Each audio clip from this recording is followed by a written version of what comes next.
2022 Recruitment Industry Disability Initiative Awards Ceremony.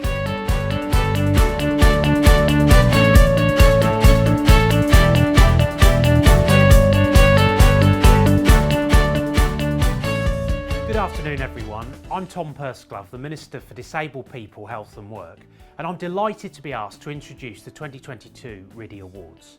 RIDI is chaired by Kate Headley, the Director of the Clear Company, and she's also one of a team of 20 Disability and Access Ambassadors. These are senior business leaders across a range of sectors who use their influential status to push forward improvements to the accessibility and quality of services and facilities for disabled people. Kate is our first Disability and Access Ambassador for the recruitment industry, and I'm exceptionally pleased to be introducing these awards today to celebrate and encourage progress on disability in recruitment. The need to improve the experience of disabled people in recruitment has never been more important. These awards are a celebration of how to do this in a positive and encouraging way. We know paid employment is not an option for all disabled people, but many people that can and want to work don't have the opportunity to do so, and this has to change. We all recognise the untapped potential of disabled people at work, and the ability to participate in employment to build careers and working relationships can give us a huge sense of achievement, participation and enhanced contribution to society. In 2017, the government set a goal to see 1 million more disabled people in employment between 2017 and 2027. We met that goal earlier than planned in early 2022, where the number of disabled people in employment increased by 1.3 million. So these awards are incredibly important to celebrate your contribution to changing disabled people's lives in a meaningful way. This year there have been around 100 entries, a record number, and that number shows the success of these awards in galvanising the recruitment industry towards disability accessibility. I'm pleased to see that this year the Civil Service Fast Stream has been nominated in the category of Inclusive Recruiter of the Year. And I am aware that other government departments have won awards in previous years, alongside a huge range of private companies, the NHS and other bodies. I send my best wishes to all the nominees in all the categories, and my congratulations to the winners when they are announced. Thank you to Kate, all the speakers and others who are supporting this event, and all the judges, and of course all of you who have entered, showing your enthusiasm for this important initiative. I hope you all have a wonderful event and good luck.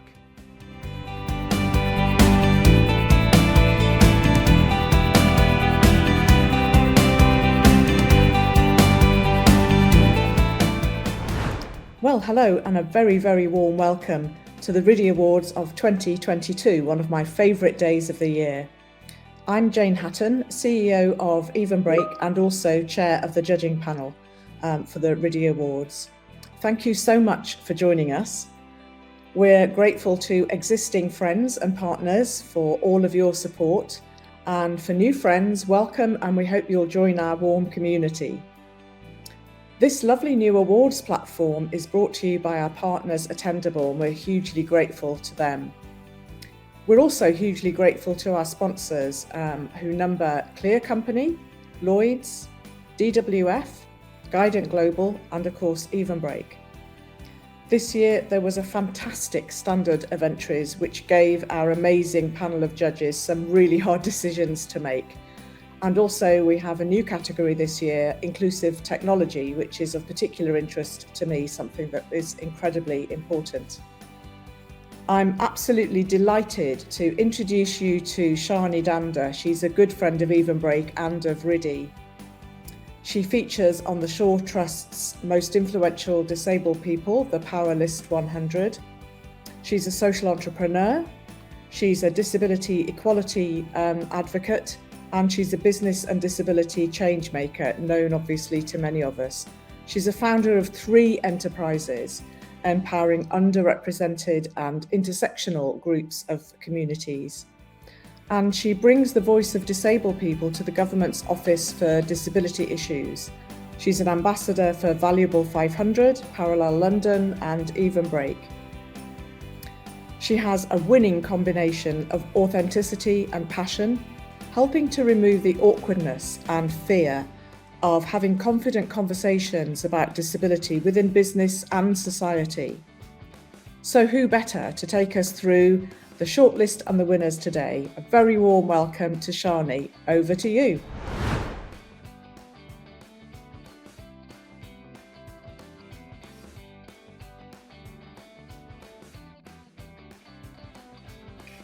Thanks so much, Jane. Thank you for that lovely introduction. And I'm really excited to be here today to be announcing the award winners for the RIDI Awards 2022. I think it's really important that we have this community and that we are recognising the incredible work that businesses and brands are doing to really transform the experience for their disabled employees.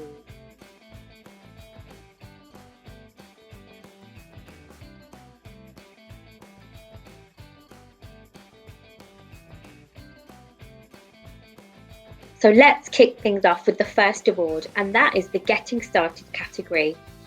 This award recognises an organisation that is at the starting point of its journey to be disability confident. It celebrates the initial steps taken to engage staff and the changes made to reflect more inclusive practices.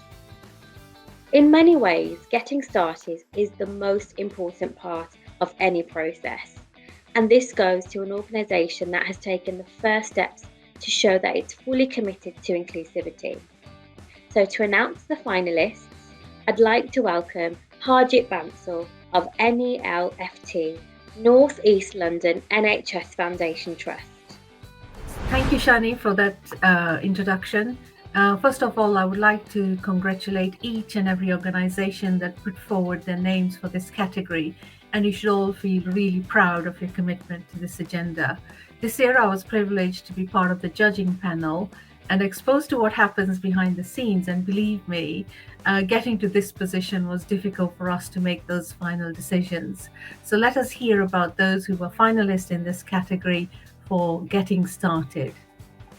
The finalists in the Getting Started category are Financial Times FT Access, for its work with FT Access to provide a positive working environment for people with disabilities, as well as its efforts to influence its wider network through news articles and podcasts on the issue of disability and employment. Food Cycle, for its commitment to becoming disability confident, with a special focus over the last 15 months on volunteers who represent 99% of its workforce. This has included improved processes, training, and a recruitment campaign, which saw a 120% increase in the number of active leader volunteers who indicated that they have a disability.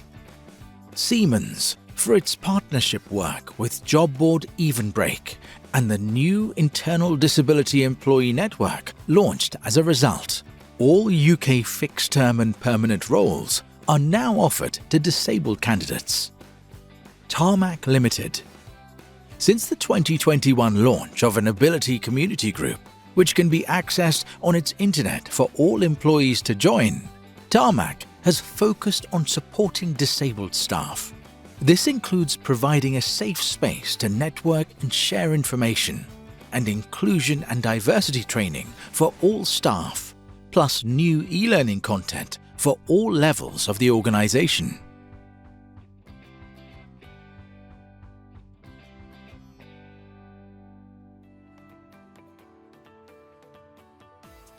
And the Getting Started winner is Financial Times FT Access.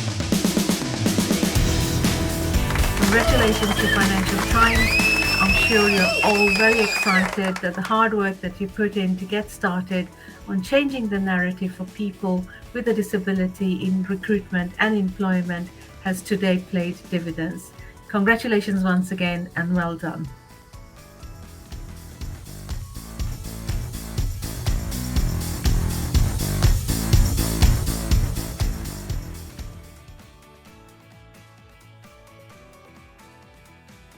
Thank you, Harjit, and congratulations to the Financial Times and FT Access, our first worthy winner. The next award is the Best Inclusive Recruitment Campaign category. This award recognises a standout campaign that has been implemented to attract a diverse range of talent. Our judges were looking for a strategic approach across multiple channels. The campaign needed to have included disabled people, but this isn't just about visibility. We're looking for a campaign that goes the extra mile to ensure disabled people have been included and consulted and supported at every step of the process. Ultimately, of course, we're looking at results and impact. So to announce the finalists in this category, I'd like to welcome Robin Christopherson from AbilityNet. Thank you very much indeed, Shani. A fantastic lineup of finalists. Really hard to judge between them. The finalists in the Best Inclusive Recruitment Campaign category are Department for Digital, Culture, Media and Sport, for its commitment to levelling the playing field for disabled candidates. This includes making reasonable adjustments as part of the interview process and a scheme to ensure that disabled candidates who meet all the essential criteria are guaranteed an interview. Virgin Atlantic Airways. Following the pandemic, Virgin Atlantic Airways is on a journey to hire over 500 new cabin crew, which has required an overhaul of its recruitment process. As a result of the first campaign, 50 people with disclosed disabilities were successfully offered roles. Unilever, for its work providing inclusive apprenticeships and partnerships with specialist organizations like Blind in Business. It has also built a strong internal disability community, which helps shape product development. South Central Ambulance Service, for its work to recruit people with disabilities to its call centres. This includes putting in place reasonable adjustments. Staff report that disability access is brilliant with disabled parking bays, automatic doors, lifts and adjustable desks. And to announce the winner, I'm delighted to say that the winner is Virgin Atlantic Airways. Many congratulations, Virgin Atlantic Airways. Your campaign has resulted in 50 disabled people getting a job. It just goes to show that the sky is the limit when it comes to recruiting disabled talent. Well done.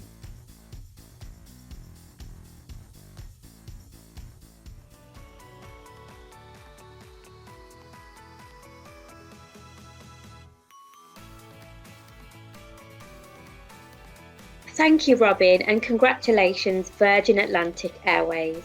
A truly innovative winner and another round of amazing finalists. So we're on to the third award of the day, and this one, Making a Difference in the Public Sector, recognises those who have put best practice into action and levelled the playing field for disabled candidates in the recruitment process. This is about delivering real change in the public sector. And to announce the finalists, we have David Clark from RNIB.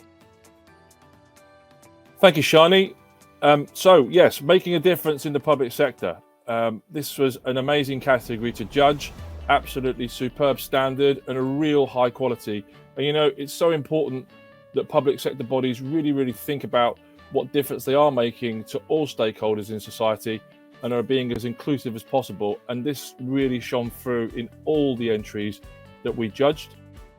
The finalists in the Making a Difference in the Public Sector category are the Newcastle upon Tyne Hospital's NHS Foundation Trust, for recognition of its Unleashing Your Potential programme, which supports disabled staff's career progression and ensures they are fully equipped to be sector leaders. Ingeus, for its work supporting those with disabilities to compete for jobs. This includes CV and interview skills support, as well as one-to-one guidance from a key worker and access to workshops and a range of mental health professionals. Arts Council England. Arts Council England have recently upped their game and now proactively advertise internal vacancies to disabled people. They have also ring-fenced roles for disabled people and are targeting disabled candidates across the sector.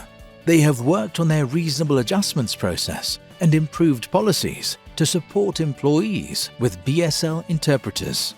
HS2, working with Braidwood School for the Deaf, Birmingham, for its work with Braidwood School for the Deaf to develop and deliver a range of support experiences, including work experience, site and station visits, and mock interviews delivered with employees with a disability. The sessions help address students' concerns about potential barriers they might face, and HS2 staff benefit from awareness training and student-led sign language sessions. Without further ado, let's get on to announcing the winner. And the winner for this year's Making a Difference award in the public sector is HS2 and Braidwood School for the Deaf in Birmingham. A massive congratulations to both organisations with a fantastic entry, and superb that you are the winners.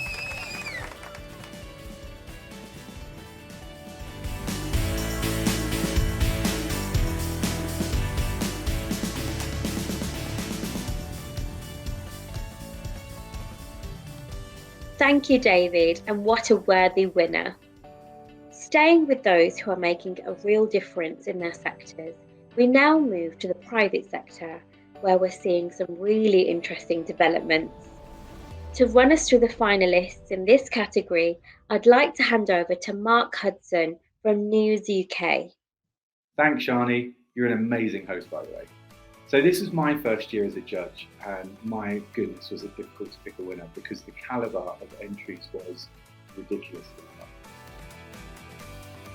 The finalists in the Making a Difference in the Private Sector category are HSBC, for its work to go above and beyond in supporting disabled people throughout their employee journey and increasing career opportunities for disabled people in the bank. As a blind HSB staff member said, the programme has done more for people with disabilities in a year than in the last 9. Utilitar, for its work providing disability inclusion training to approximately 400 staff, with a plan in place to roll this out as part of the induction process. A website audit and recruitment review have resulted in changes like closed captions on all online interviews and promotion of reasonable adjustments across the workforce. SHL, in recognition of its neurodiversity research program, which focuses on the strengths and experiences of neurodiverse candidates in order to identify best practice for serving this talent pool, and for its partnership with Florida International University. The Very Group, for its work as a founding member of Neurodiversity in Business, and its collaboration with other organizations to share best practice. Very uses captions in screening calls, Recite Me on its website, and is trailing a new feature in LinkedIn which allows you to source candidates with anonymized names and pictures to remove bias from the shortlisting process. And now to announce the winner. I'm delighted to say the winner is HSBC. Congratulations everyone at HSBC. The pace of change and sustained delivery at HSBC is a case study that all of us can learn from. You really deserve this award. Well done.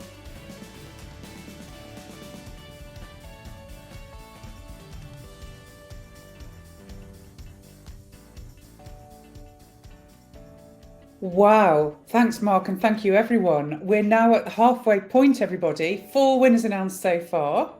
Congratulations from me, as well as all the congratulations you've already received. If you're actually still listening in all this excitement, then please hear massive congratulations from the RIDI exec and the RIDI judges. And we're looking forward, obviously, to the remainder of those category announcements.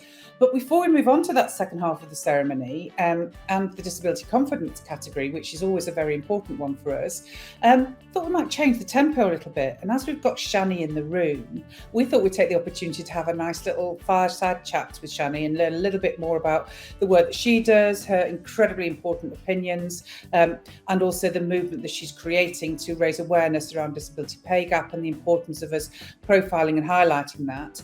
And Shani and I have been at a couple of meetings recently as well, talking about how Disability Confident can support by, maybe some amends to that process, and also what RIDI can contribute to the conversation. So we thought we'd have a chat in front of you all and see where that took us. So Shani, exciting day so far. If you've got any more energy left after all of the above, then it would be great to just have a chat with you about the disability pay gap reporting and your call to make that mandatory. Be really interested to share with our audience today how important that is and what we can do to support that. Yeah, absolutely. Thank you. So, it goes without saying that disabled people should have the same opportunities to work, just like non-disabled people. And when we get those opportunities, we should be paid on par, just like our non-disabled people. But that is not happening at the moment.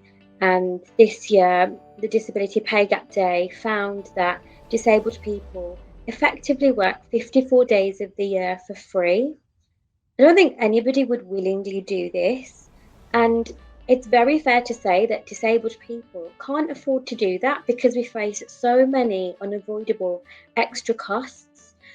And I just don't think it's fair. It's not right. I think as a disabled person myself, I know how much I've felt that I've had to overcompensate just to get in work and stay in work. And so I'm really calling on the government, as are many other organisations and the Disability Employment Charter, to make disability reporting mandatory, just like, we mandatory report for the gender pay gap. I know lobbying right now is being done for ethnicity as well. I'm just really tired of this pick and mix approach to inclusion. Yeah, we'll do it for gender, but maybe not ethnicity and disability. Just not right. And I think, the more people that we can get supporting this, the better. So, absolutely. When we have conversations like this and you hear statistics such as that, why would you work for free? It beggars belief how we've got to this situation, really. So presumably there's something happening in organisations, which means that this isn't transparent because, as an employer, if you knew that you were paying people disproportionately, I'm assuming, possibly in an idealistic way, that the employer would want to do something about that. So how much do we know about how easy it is for employers to report on this? Do they have this data? Shani, do we know that? I think it's quite common for many employers and organisations to share that actually they don't have the best data on understanding their disabled workforce. And we know why that is. There's a big stigma in sharing your disability information within the workplace. And that's just not ever going to happen if an employee doesn't feel that they can trust their employer with that information, or feel that there won't be any repercussion by sharing that, perhaps being passed over for an opportunity, or, disabled people being first to be made redundant. These are all really valid concerns. However, it's not okay to just say, it's too hard for us to do. Disability is the largest diversity strand. And when 83% of disabled people were actually non-disabled, what it means is we're not really meeting the needs of a large proportion of our workforce. We're going to have a huge workforce that are non-disabled that will then experience disability one day. And unless we don't know who they are and how we best meet their needs, we're not meeting our employees' needs in any type of way. We're not allowing them to just come into work and get on with their job. So at the moment, I understand if employers are thinking and sitting there and scratching their heads and thinking, how are we going to do this if we don't have the data? But you can't change culture overnight. You've got to build trust. You've got to really communicate what you're doing and why. And I think that, when you remove those barriers and you've got that good two-way relationship, that's when good things will happen. So it's not impossible. Yeah, it's hard, but it's also hard being oppressed and underpaid.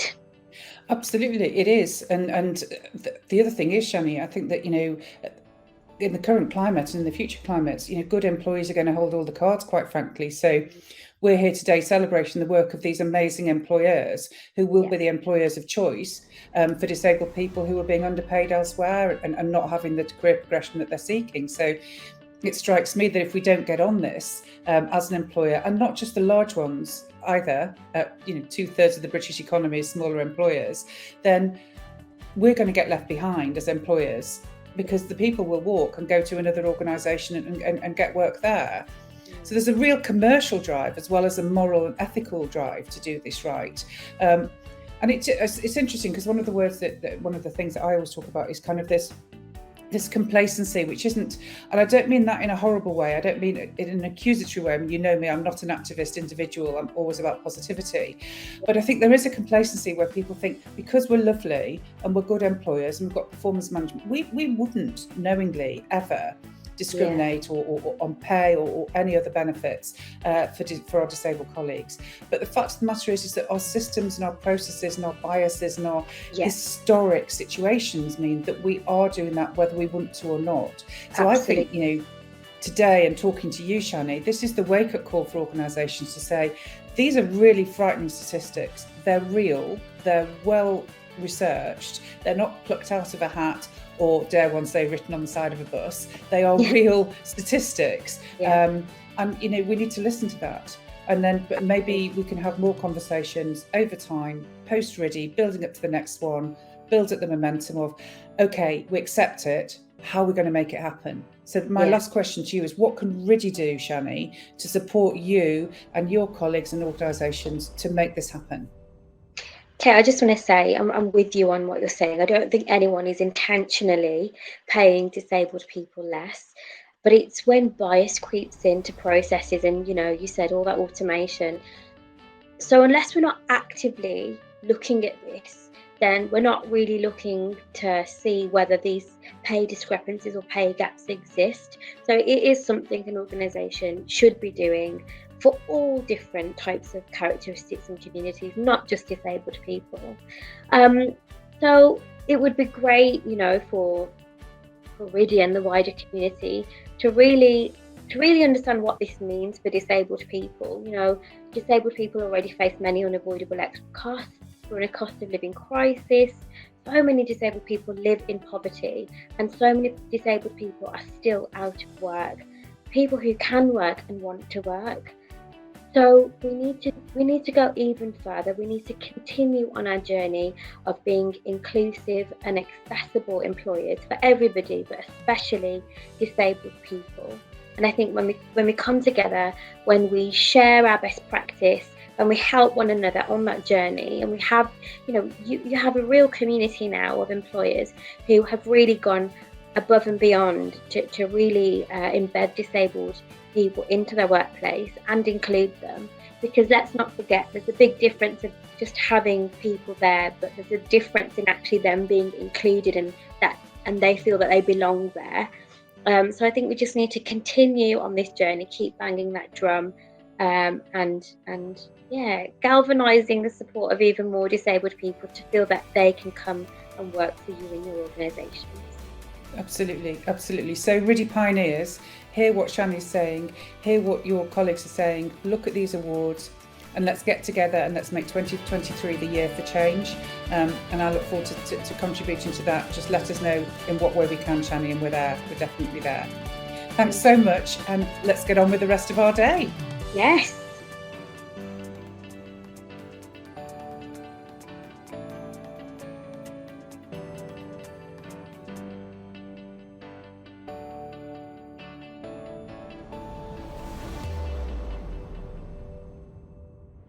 It was really great chatting with Kate, but now it's time to get back to the awards. Next up is the Disability Confident Award. This category singles out a business, organisation or agency demonstrating unmatched commitment to the Disability Confidence Scheme, with a standout implementation of the guidance across their workplace. This award showcases how disability confidence can be used to recruit and retrain great people, and a business is ultimately as good as its people. So to run us through this category's finalists, I'd like to hand over to Claire Lavery from RIDI. Thank you so much, Shani. I have to say, as the second year as a RIDI Awards judge, this process doesn't get any easier. It wasn't easy last year and it wasn't easy this year. The disability confident category is always so impressive and so hard to judge. So, shall we meet the finalists before we find out who has won? The finalists in the Disability Confident category are Ingeus. Ingeus wears its Disability Confident Leader badge with pride. 7% of its workforce has a declared disability, and it is the provider of choice for the Department for Work and Pensions when it comes to supporting organisations to become disability confident. AMS, for its work to gain and retain disabled talent by training teams and senior management. The scheme went live in July and has resulted in an increase in candidates disclosing a disability. HS2, in recognition of its dedication to being a disability confident leader. This includes using tools which allow disabled candidates to inform them about the adjustments they need, and the use of blind CVs and technical tests. It has also made improvements to the accessibility of its careers website and support for disabled staff. Financial Times, for its commitment to achieving its aim of 1 in 10 recruits being disabled people. The FT offers access to its early career programs and ring-fences spaces on its training program for disabled people. It has also improved its flexible working offering and accessible working environment following the pandemic. And now to announce the winner. I'm delighted to say the winner is AMS. Congratulations, AMS. It's fantastic to see the lasting impact that training can have on disability inclusion. Really impressive work all round. Many congratulations and well done.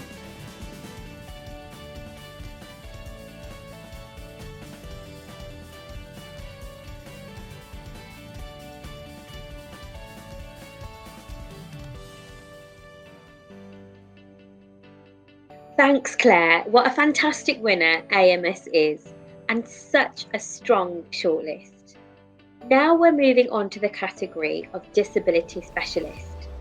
This award is one of my favourites because it's often where real innovation is happening.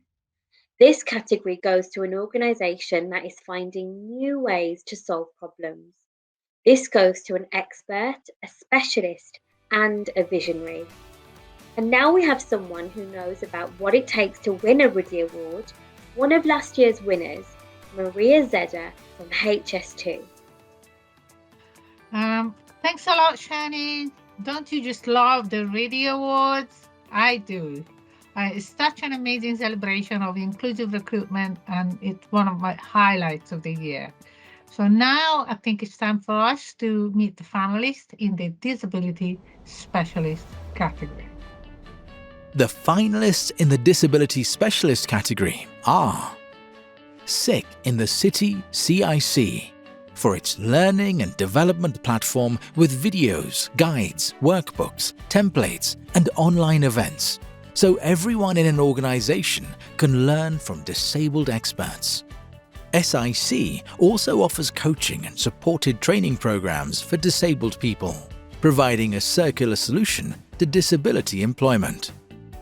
C Talent Disability and Access Consultancy, for its work championing deaf and disabled talent by working with production companies, brands, and businesses to challenge perceptions of what disability is, as well as improving accessibility practices. Be People Smart, for development of the Be People Smart Disability Inclusion Maturity Model, which was developed with the support of a global review panel to enable inclusive recruitment within all organizations across all sectors.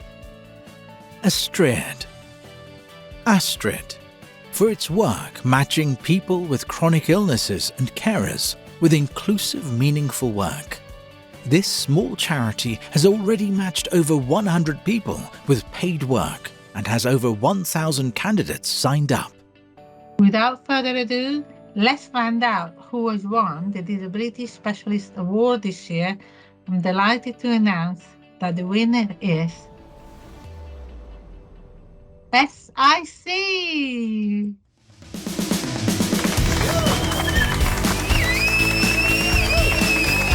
Well done, SIC. It is so great to see a new initiative making such impact already for people with disabilities and chronic illnesses. The career advice, the support and the training you provide also help companies in the city become accessible and inclusive employers. Congratulations from me. Well done.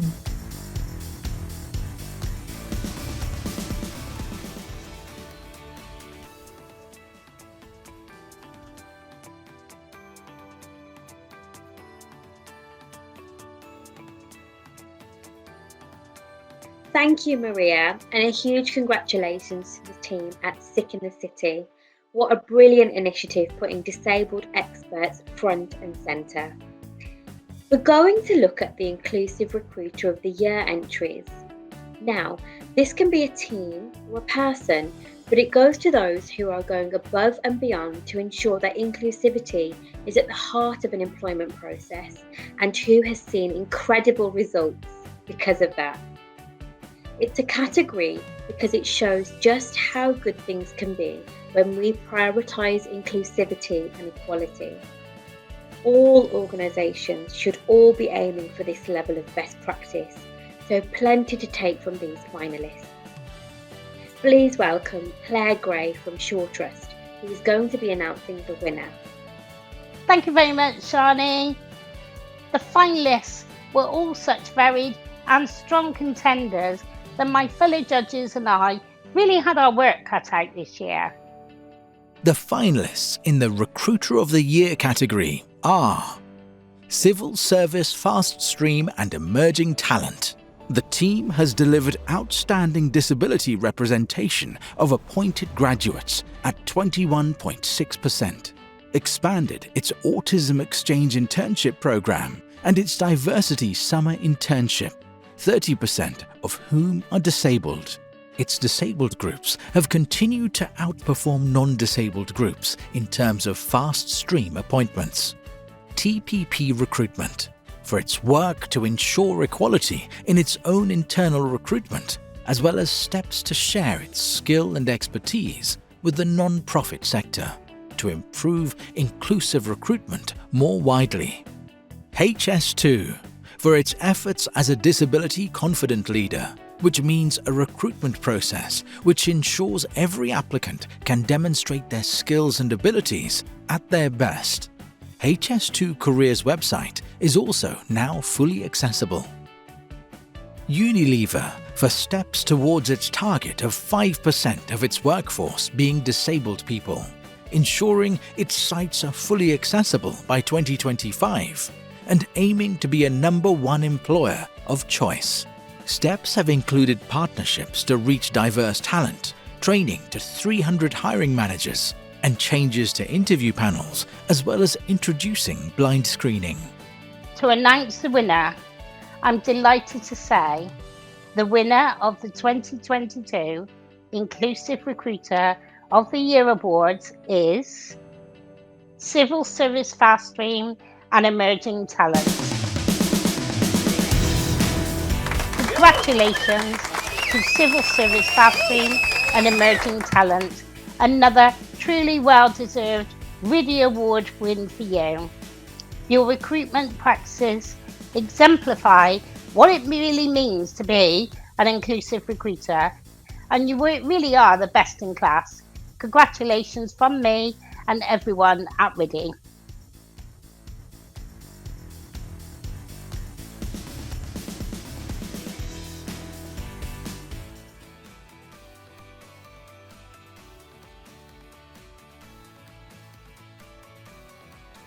Thank you, Claire. Amazing. So well deserved. Civil service, fast stream and emerging talent put together such a strong entry. So now we're at the final category of the day, and this category is new for 2022, inclusive technology. Now, we're also getting used to living with the changes that have stayed with us following the pandemic, and for recruitment as well as all areas of life. That means more of us use technology than ever before. So we wanted to recognise this and to showcase some of the best developments when it comes to technology. This is certainly a short list to come back to. To take us through it, I'd like to hand over to Heather Lacey from nosuperhero.co.uk. Thank you, Shani. I have to say, it's always such a pleasure to judge the RIDI Awards and just to see what fantastic work is happening across all sorts of different businesses. And this category in particular is the inclusive technology category. And we know just how important and how vital technology is, and particularly accessible technology. So it was a real pleasure to actually read these entries and see, the sorts of things that were happening and hopefully learn some best practices. The finalists in the inclusive technology category are HSBC for progress towards its aim to become the world's most accessible bank, including the Staff Systems Accessibility Transformation Programme, which has reviewed the accessibility of 119 plus internal applications. This means that many of the bank's HR, e-learning, procurement and workspace systems are now accessible for the first time. HS2 for its digital accessibility hub, where users can access resources, news and case studies, request assistive technology and find in-house policies. The organisation has also delivered training and created an accessibility pledge for all meetings. Be People Smart. The Be People Smart Disability Inclusion Maturity Model was developed so that any company can self-assess their recruitment process, set improvement objectives, and create an action plan to achieve them.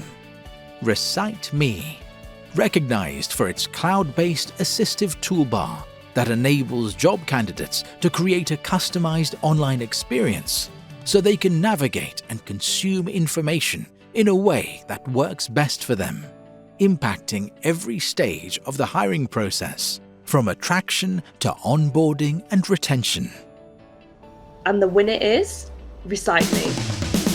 So Recite Me is a cloud-based assistive toolbar that enables candidates and consumers to consume things in their own way and in a way that suits them. And this helps for every stage of the hiring process, from attraction to onboarding and retention. So well done, Recite Me, very well deserved.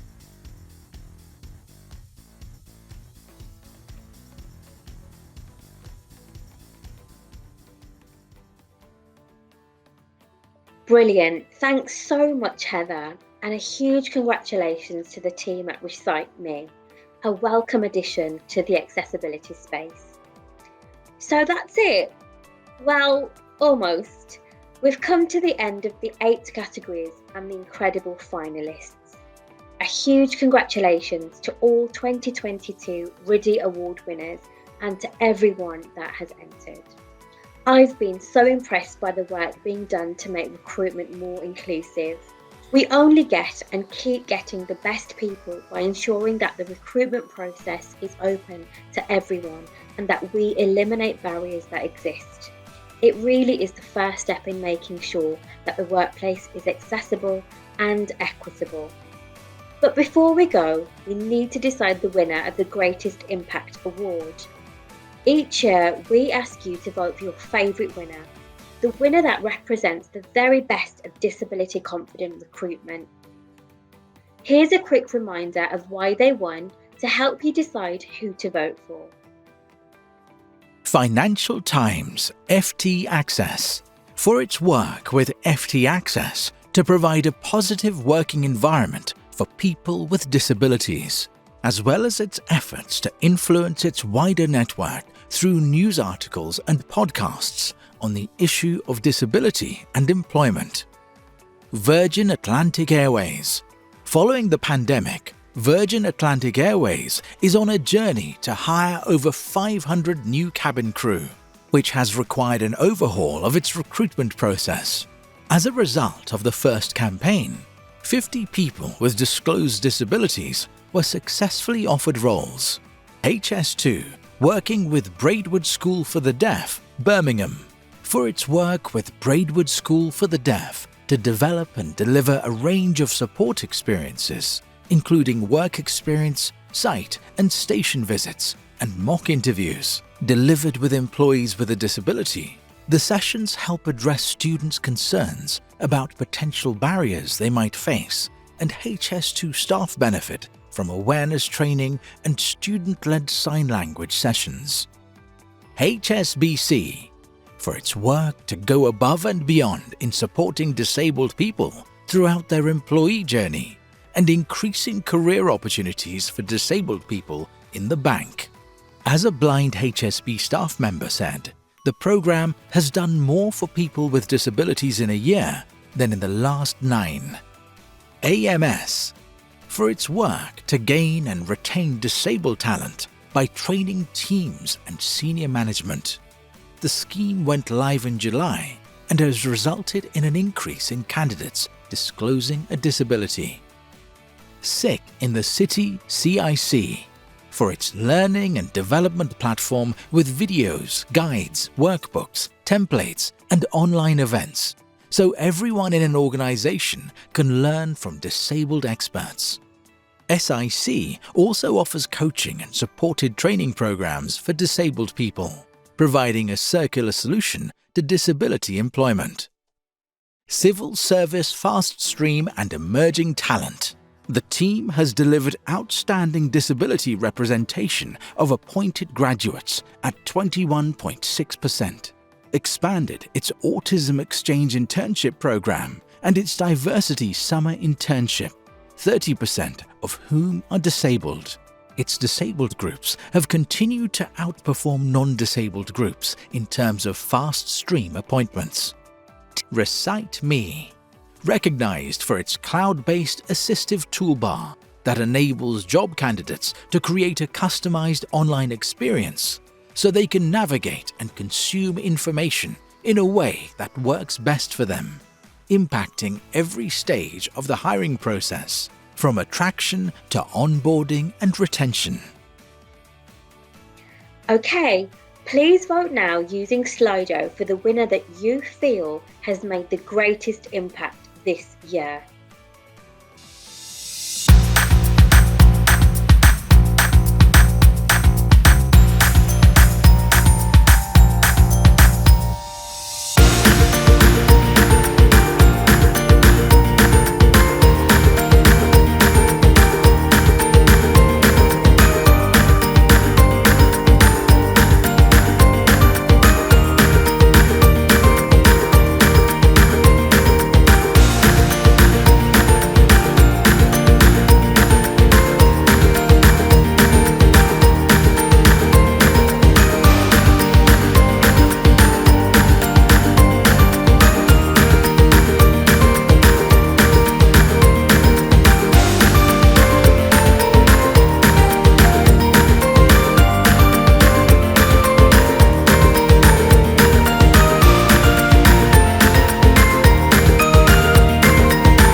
You voted and we've totted up the result. And the overall winner is Virgin Atlantic Airways.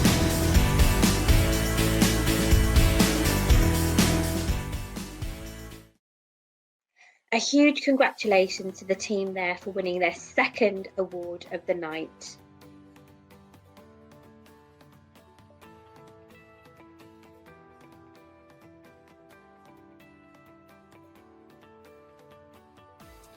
I've really enjoyed hosting today's awards, but it's time for me to hand back over to Kate Headley. Thank you so much for having me today, Kate, and well done to all award winners and finalists.